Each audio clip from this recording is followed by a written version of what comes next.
expect a design school could intimidate a fascist regime. And yet, the Bauhaus did exactly that. Bauhaus believed design could change the world, that beauty should be functional, and that art belonged in factories, not just museums. It was minimalist, modern, and deeply democratic. So why did the Nazis shut it down? And how did its design language, which was meant to liberate, end up helping a dictator rise to power?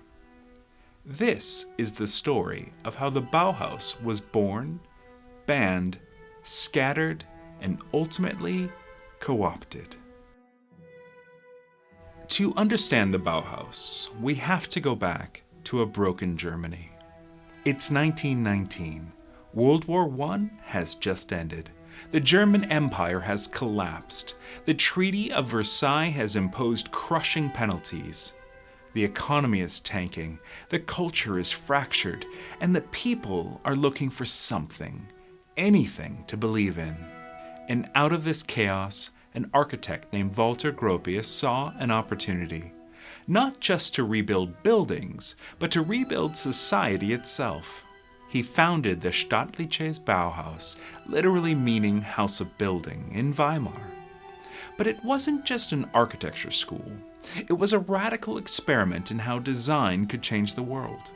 This institution attracted many of the most forward-thinking artists, architects, and designers of the early 20th century, including Paul Klee, Wassily Kandinsky, and Mies van der Rohe.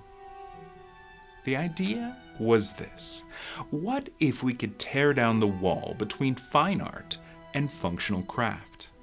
What if painters, sculptors, architects, and industrial workers were all part of the same conversation? Bauhaus believed that design could be rational, democratic, and beautiful all at once. That everyday objects, a chair, a teacup, a typeface, deserve the same attention as a cathedral. Its mission: to unify art, craft, and technology, to train a new kind of designer, one who could mass-produce beauty for the modern age. No more ornamentation, no more aristocratic luxury, just form following function, clean lines, universal principles. This wasn't just a school, it was a philosophy, a belief that design could literally shape a better future. The Bauhaus was always political, even if it didn't mean to be. Its utopian ideals, its international faculty, its focus on social reform, these values clashed with the growing nationalism of the 1930s. By 1932, the Nazis had labeled Bauhaus degenerate, a haven for cultural Bolshevism. They raided the school, closed its doors, and by 1933, it was done. Or so they thought.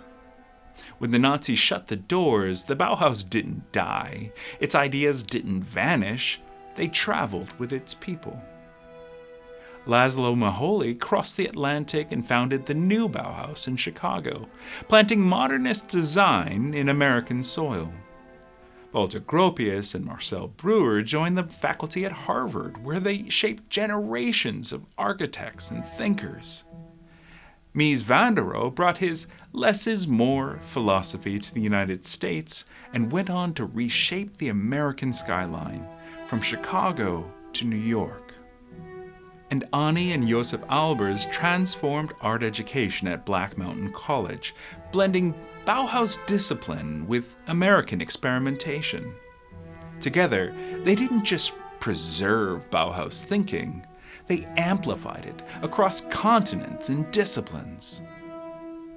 But here's where the story gets strange. While the Nazis publicly condemned modernism, they quietly co-opted its visual language behind the scenes.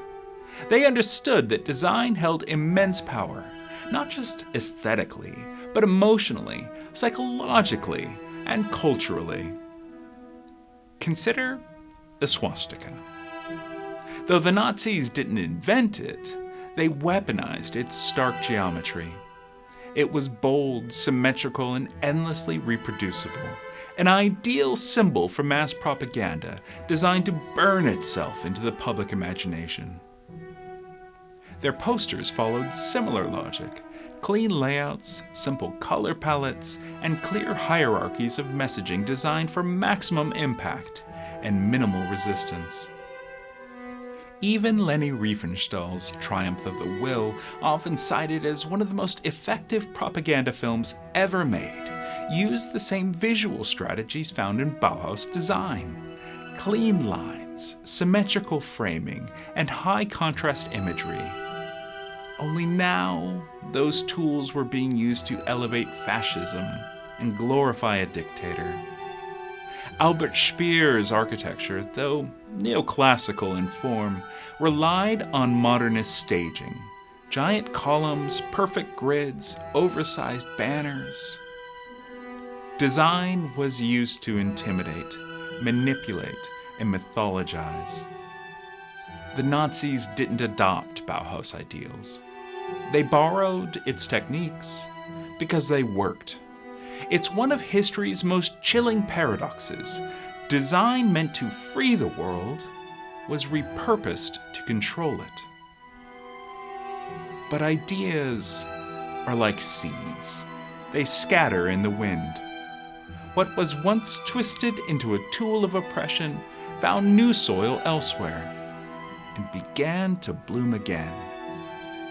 Today, Bauhaus is everywhere, in your IKEA desk, your Apple Watch, your city's skyline. Its principles, simplicity, functionality, clarity, they're all now part of design dogma. But the story of Bauhaus also reminds us that design is never neutral. If used well, it elevates. Used poorly or with ill intent, it persuades without permission. It can guide behavior. It can change perception. It can bring about a better world. The Bauhaus was a school. Then it became a movement. Then it became a battleground for what design could be. It was exiled but not erased, suppressed but never silenced, because good design, well, it travels. And when done right, it outlasts tyranny. If you enjoyed this deep dive into design history, hit like, subscribe, and stay tuned. Because every great design has a story, and here at Creative Briefs, we're here to tell it. See you in the next one.